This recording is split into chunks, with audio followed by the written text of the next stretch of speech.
Assalamualaikum warahmatullahi wabarakatuh. Kami dari kelompok 7 akan mempresentasikan materi mengenai revenue recognition. Pertama, izinkan saya memperkenalkan diri. Saya Yohana Maria, 2018 12 11 067 dan dua rekan saya. Saya Fania Audrey, 2019 12 11 029. Dan saya Deliana Arianti, 2019 12 11 015. Selanjutnya kami akan memaparkan materi. Di sini yang pertama ada the current environment. Revenue recognition ini merupakan aktivitas yang paling beresiko untuk dimanipulasi atau top fraud risk, dan adapun standar akuntansi yang digunakan baik IFRS maupun GAAP, resiko atau kesalahan dan ketidakakuratan dalam pelaporan pendapatan jumlahnya sangat besar. Restatements untuk improper revenue recognition secara relatif biasa terjadi sehingga berakibat pada dilakukannya penyesuaian harga saham secara signifikan. Lalu selanjutnya ada pedoman pengakuan pendapatan. Di sini ada prinsip pengakuan pendapatan, pendapatan yang diakui jika kemungkinan besar bahwa manfaat ekonomi akan mengalir ke perusahaan dan jika manfaat tersebut dapat diukur secara andal. Yang pertama ada revenue recognition at point of sale. Yang selanjutnya ada pengukuran pendapatan penjualan. Di sini pendapatan harus diukur sebesar fair value yang diperkirakan akan diterima atau piutang dagang, trade discounts atau volume rebates harus mengurangi jumlah yang akan diterima atau piutang dan pendapatan. Lalu jika pembayaran ini ditunda, penjual harus menetapkan tingkat bunga untuk selisih antara kas atau kas ekuivalen dan jumlah yang ditunda pembayarannya. Lalu selanjutnya di sini, jika sebuah transaksi penjualan melibatkan financing arrangement, nilai wajar ditentukan dengan mendiskontokan pembayaran dengan menggunakan imputed interest rate. Imputed interest rate ini dapat ditentukan lebih jelas dengan menggunakan prevailing rate untuk instrumen sejenis dengan kredit yang sama, atau tingkat bunga yang mendiskonto nilai nominal instrumen ke harga barang atau jasa sekarang. Lalu di sini ada pengakuan pendapatan penjualan. Pendapatan dari penjualan barang diakui jika kondisi berikut ini sudah terpenuhi. Yang pertama ini ada perusahaan telah mentransfer kepemilikan barang kepada pembeli, lalu perusahaan tidak lagi mempertahankan berbagai hal yang biasanya dilakukan oleh pemilik barang. Yang selanjutnya ada jumlah pendapatan dapat diukur secara jelas, dan kemungkinan besar ada manfaat ekonomi yang mengalir ke perusahaan, serta kas yang terjadi atau diperhitungkan dapat diestimasi secara jelas. Selanjutnya ada pengakuan pendapatan sebelum adanya pengiriman. Yang di sini harus menggunakan metode percentage of completion jika estimasi kemajuan pekerjaan, pendapatan, dan cost reasonably dependable dan seluruh kondisi berikut ada. Kontrak secara jelas menetapkan enforceable rights terkait dengan barang atau jasa oleh masing-masing pihak, pertimbangan yang akan diubah setiap saat, dan hal-hal yang terkait dengan pembayaran. Lalu pembeli dapat diharapkan untuk memenuhi seluruh kewajibannya, serta kontraktor juga dapat diharapkan melaksanakan pekerjaan sesuai dengan kontrak yang ada. Lalu perusahaan yang harus menggunakan metode kontrak selesai ini jika satu di antara kondisi berikut ini sudah terpenuhi. Yang pertama, ada perusahaan memiliki kontrak jangka pendek atau perusahaan tidak dapat memenuhi kondisi untuk menggunakan metode persentase penyelesaian, atau ada inherent hazards dalam kontrak di luar kondisi normal yang menimbulkan risiko bisnis. Lalu selanjutnya akan dibahas oleh rekan saya, Fania. Selanjutnya ada revenue recognition from long-term contract. Yang pertama ada percentage of completion method, di mana perusahaan mengakui pendapatan, beban, dan laba kotor dari setiap periode berdasarkan progres dari konstruksi tersebut selama proses produksi. Persentase penyelesaiannya yaitu cost incurred to date dibagi dengan most recent estimate of total cost, menghasilkan complete. Dengan jurnal, jika saat terjadi pengeluaran biaya di mana construction in process atau CIP didebit, lalu ada material, cash payable, dan sebagainya dikredit. Jika penagihan pada klien, jurnalnya yaitu account receivable didebit, lalu dikredit ada billing on construction in process. Jika kondisi saat penerimaan cash, jurnalnya yaitu cash didebit dan account receivable dikredit. Lalu saat mengakui revenue, expense, dan profit, di bagian debit ada construction expense dan CIP atau construction in process. Lalu di bagian kredit ada revenue from long-term contract. Yang terakhir, saat penyerahan proyek, di jurnalnya ada billing on CIP, di debit dan di kredit ada CIP. Selanjutnya, ada latihan soal, exercise 17.7. Opsi nilai wajar, lihat informasi di exercise 17.3. Dan asumsikan bahwa Resolved memilih opsi nilai wajar untuk investasi yang dimiliki untuk dikumpulkan. Yang pertama, yang A, siapkan entry apapun yang diperlukan pada 31 Desember 2019 dengan asumsi adil nilai obligasi adalah $540.000. Jurnalnya yaitu tanggal 31 Desember tahun 2019, debt investment di debit sebesar $8.301,86.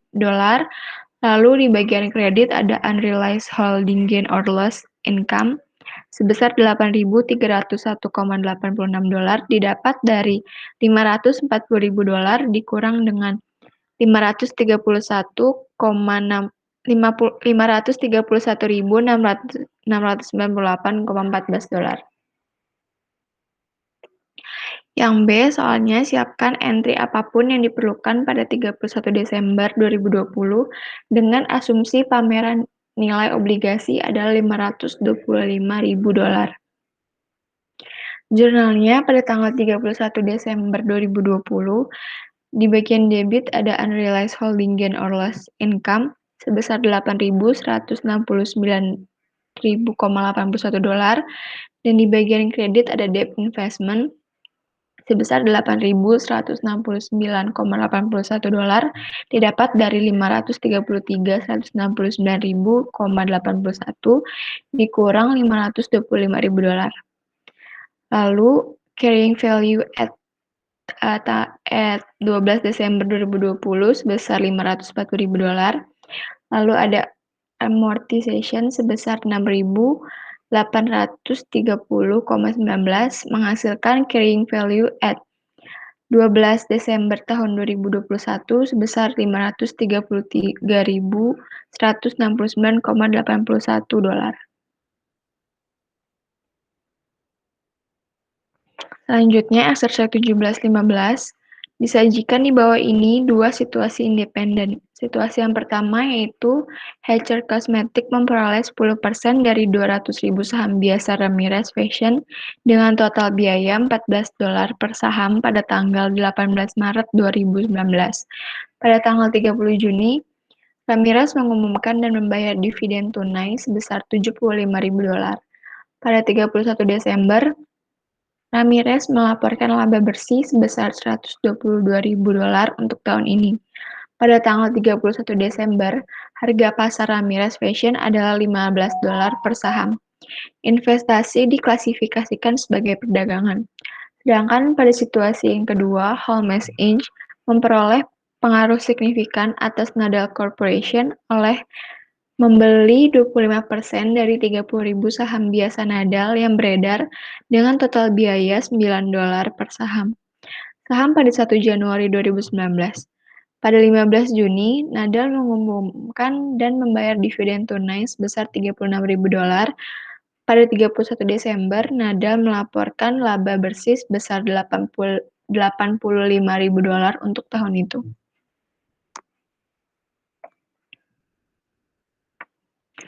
Instruksinya pertama, Persiapkan semua entry jurnal yang diperlukan pada tahun 2019 untuk kedua situasi tersebut. Situasi yang pertama, situasi entry journal by Hatcher Cosmetic untuk mencatat pembelian 20.000, di mana 200.000 dikali 10% saham Ramirez Fashion dengan harga $14 per saham.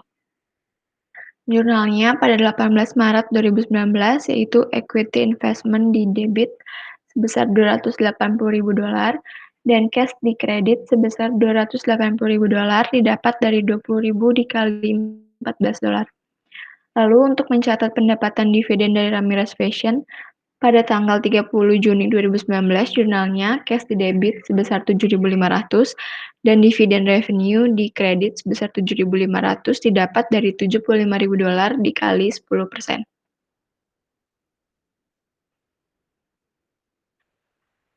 Lalu untuk mencatat investasi dengan nilai wajar pada 31 Desember 2019, security fair value adjustment di debit sebesar $20.000, lalu ada unrealized holding gain or loss income di kredit sebesar $20.000 didapat dari buka kurung $15 dikurang $14 tutup kurung dikali 20.000 share sama dengan $20.000. Untuk situasi kedua, entry journal by Holmes Inc. yaitu to record the purchase of 25% of Nadal Corporation ordinary shares pada tanggal 1 Januari 2019, equity investment di debit sebesar $67.500 dan cash di kredit sebesar $67.500 didapat dari 30.000 dikali 25% lalu dikali $9. Sejak Holmes Inc. memperoleh pengaruh signifikan atas Nadal Corp., Holmes Inc. sekarang menggunakan metode akuntansi ekuitas. To record the receipt of cash dividend from Nadal Corporation on June 15, 2019, cash di debit sebesar 9.000, lalu equity investment di kredit sebesar 9.000. Selanjutnya, to record Holmes shares sebesar 25% of Nadal Corporation net income of $85.000. Pada 31 Desember 2019, equity investment di debit sebesar 21.250 didapat dari 25% dikali $85.000. Lalu revenue from investment sebesar 21.250 di kredit.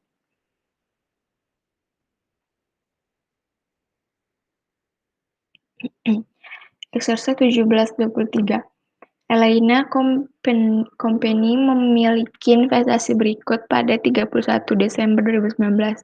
Investasi dalam sekuritas hutang perusahaan Foursquare sebesar $3.300.000. Nilai tercatat dan nilai wajar penyertaan pada bulan Desember 31 tahun 2019. Investasi hutang Elena dianggap dimiliki untuk ditagih. Pada bulan Desember tanggal 31 tahun 2020, sekuritas investasi hutang Foursquare bernilai $2.500.000. Asumsikan bahwa investasi ini mengalami penurunan nilai. Instruksinya yang pertama, siapkan ayat jurnal untuk mencatat penurunan nilai sekuritas ini pada 31 Desember 2020. Jurnalnya yaitu loss on impairment sebesar $800.000 didapat dari $3.300.000 dikurang $2.500.000. Lalu ada debt investment di bagian kredit sebesar $800.000.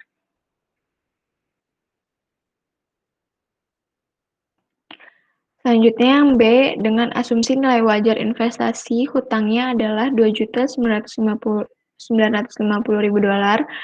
Jurnal apa jika ada harus dicatat pada tahun 2021 terkait dengan penurunan nilai pada tanggal 31 Desember 2021 tidak ada jurnal karena efek yang rusak tidak dapat disesuaikan. Yang C, persiapkan entry jurnal pada 31 Desember 2021 dengan asumsi sekuritas tidak mengalami penurunan nilai. Lalu abaikan entry pendapatan bunga. Jurnalnya yaitu debt investment di debit sebesar $450.000 didapat dari $2.950.000 dikurang $2.500.000. Lalu di bagian kredit ada unrealized holding gain or loss income sebesar $450.000.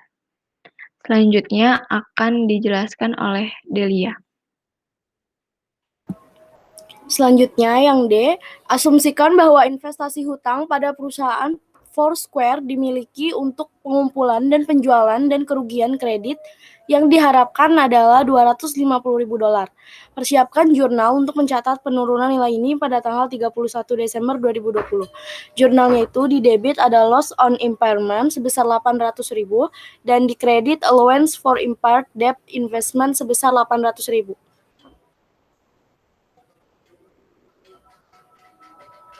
Selanjutnya ada P17.7 Debt Investment Entries.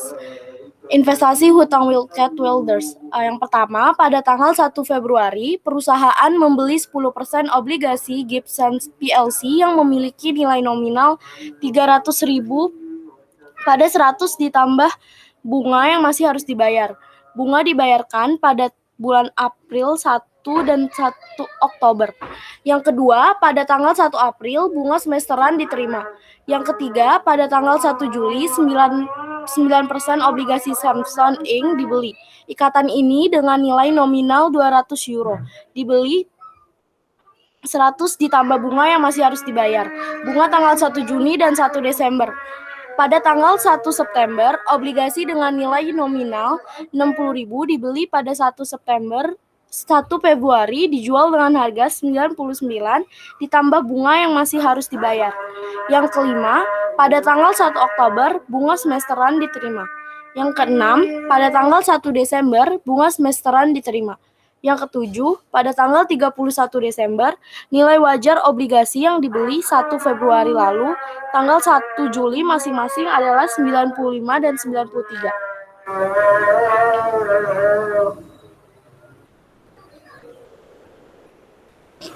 Selanjutnya yang A, persiapkan entry jurnal apapun yang dianggap perlu, termasuk akhir tahun entry 31 Desember, dengan asumsi investasi ini berhasil menghasilkan laba dari perubahan suku bunga pasar. Yang pertama, Februari 1, ada debt investment $300.000, di debit, interest revenue $10.000, hasil dari 4/12 dikali 0,10 dikali $300.000. Selanjutnya di kredit ada cash sebesar $310.000. Yang April 1, cash di debit sebesar $15.000 dan di kreditnya interest revenue sebesar $15.000 dari $300.000 dikali 0,10 dikali 6/12.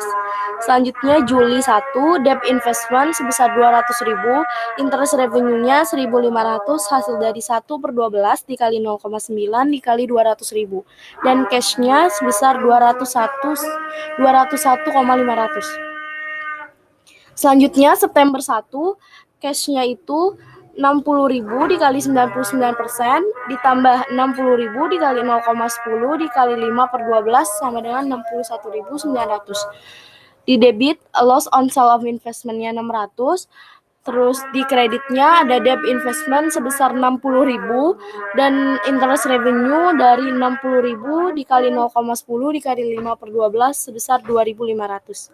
Selanjutnya pada Oktober 1, cash-nya itu $300.000 dikurang $60.000 dikali 0,10 dikali 6/12 sama dengan $12.000 dan di kredit ada interest revenue sebesar $12.000. Selanjutnya Desember 1, cash-nya itu $200.000 dikali 9% dikali 6/12 jadi $9.000 dan interest revenue-nya juga $9.000. Desember 31, interest receivable-nya sebesar $7.500 dan interest revenue-nya sebesar $7.500. Desember 31, ada unrealized holding gain or loss income sebesar $26.000 dan securities fair value adjustment sebesar $26.000. Untuk perhitungan 31 Desembernya seperti itu. Debt investment portfolio, investment Gibson Co, cost-nya itu 240.000, fair value-nya 228.000, dari 240.000 dikali 95%, menghasilkan loss sebesar 12.000, dan Samsung Inc, cost-nya itu 200.000, fair value-nya itu 186.000, didapat dari 200.000 dikali 93%, menghasilkan loss sebesar 14.000. Totalnya itu cost-nya 440.000, fair value-nya 414.000, dan unrealized loss-nya sebesar 26.000. Yang B, tunjukkan bagaimana entry jurnal akan berubah jika Wildcat mengklasifikasikan investasi sebagai dimiliki untuk dikumpulkan dan dijual. Semua entry akan sama, kecuali entry terakhir tidak akan dibuat. Selain itu, investasi yang dimiliki untuk dikumpulkan akan dicatat sebesar biaya perolehan yang diamortisasi dan tidak dinilai pada nilai wajar akhir tahun. Yang C, jika Wildcat mengklasifikasikannya sebagai investasi yang dimiliki untuk dikumpulkan, jelaskan caranya entry jurnal akan berbeda dari yang ada di bagian A. Jika Wildcat memilih mengklasifikasikan investasi untuk dikumpulkan, maka entry jurnalnya akan berbeda dari entry jurnal sebelumnya. Selanjutnya yang D, asumsikan bahwa Wildcat memilih opsi nilai wajar untuk investasi di bawah bagian B. Diskusikan secara singkat bagaimana akuntansi akan berubah. Jika Wildcat memilih opsi nilai wajar untuk investasi ini, mereka perlu mencatat keuntungan atau kerugian yang belum direalisasi setiap tahun. Keuntungan atau kerugian yang belum direalisasi adalah selisih antara biaya perolehan diamortisasi dan nilai wajar akhir tahun. Selanjutnya ada P17.11. Investasi untuk Fernandes SA berinvestasi.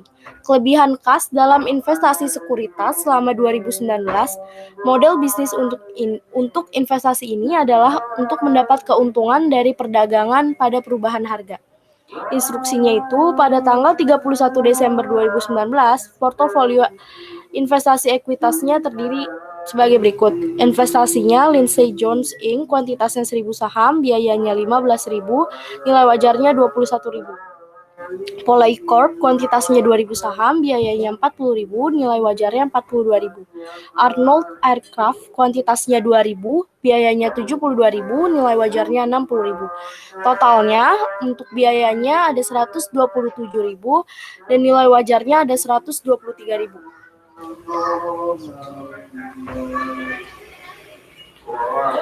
Selanjutnya, apa yang harus dilaporkan pada 31 Desember 2019 oleh Fernandes? Pernyataan tentang posisi keuangan relatif terhadap investasi ini, apa yang harus dilaporkan laba rugi Fernandes 2019? Jadi ada statement of financial position, ada equity investment at fair value sebesar 123.000 euro, income statement sebesar 127.000 euro, unrealized holding loss 127.000 dikurang 123.000 menghasilkan 4.000.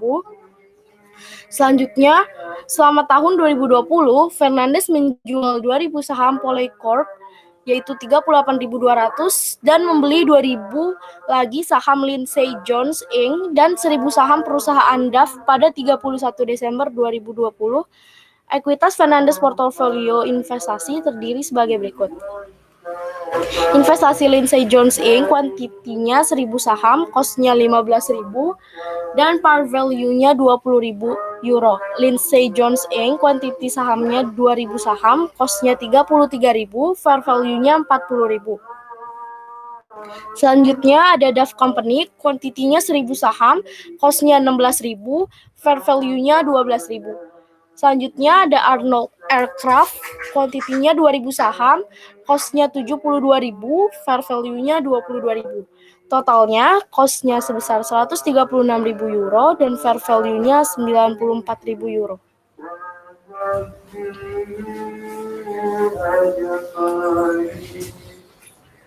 Selanjutnya, apa yang harus dilaporkan pada pernyataan Fernandes 31 Desember 2020 tentang posisi keuangan? Apa yang harus dilaporkan pada pendapatan Fernandes tahun 2020? Yang pertama ada statement of financial position, itu ada equity investment at fair value sebesar 94.000. Dan selanjutnya ada income statement. Other income and expense-nya ada loss on sale of equity investment sebesar 1.800 dan unrealized holding loss-nya dari 136.000 dikurang 94.000 ditambah 4.000 menghasilkan 38.000. Selanjutnya ada entry made to recognize the loss on sale is cash-nya itu ada 38.200 di debit, loss on sale of equity investment di debit sebesar 1.800 dan equity investment di kredit sebesar 40.000. Selanjutnya yang C, selama tahun 2021, Fernandes menjual 3.000 saham Lindsay Jones Inc. untuk $39.900 dan 500 saham Duff Company dengan kerugian 2.700 euro. Di 31 Desember 2021, portofolio investasi ekuitas Fernandes terdiri sebagai berikut. Investasinya Arnold Aircraft, kuantitasnya 2.000 saham, biayanya 72.000, nilai wajarnya 82.000. Selanjutnya ada Duff Company, kuantitasnya itu 500 saham, biayanya 8.000 dan nilai wajarnya 6.000. Totalnya untuk biayanya sebesar 80.000, nilai wajarnya sebesar 88.000. Selanjutnya, apa yang harus dilaporkan pada Fernandes 31 Desember 2021?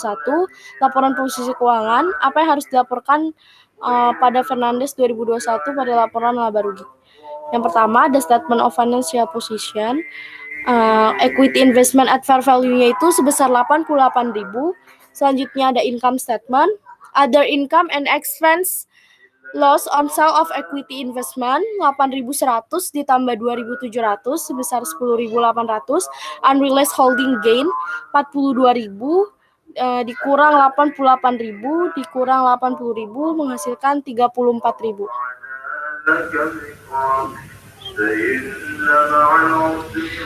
Selanjutnya, the entry made to record the sale of Lindsay Jones cash-nya itu di debit sebesar 39.900, loss on sale of equity investment-nya sebesar 8.100, dan di kredit ada equity investment sebesar 15.000 ditambah 33.000 menghasilkan 48.000.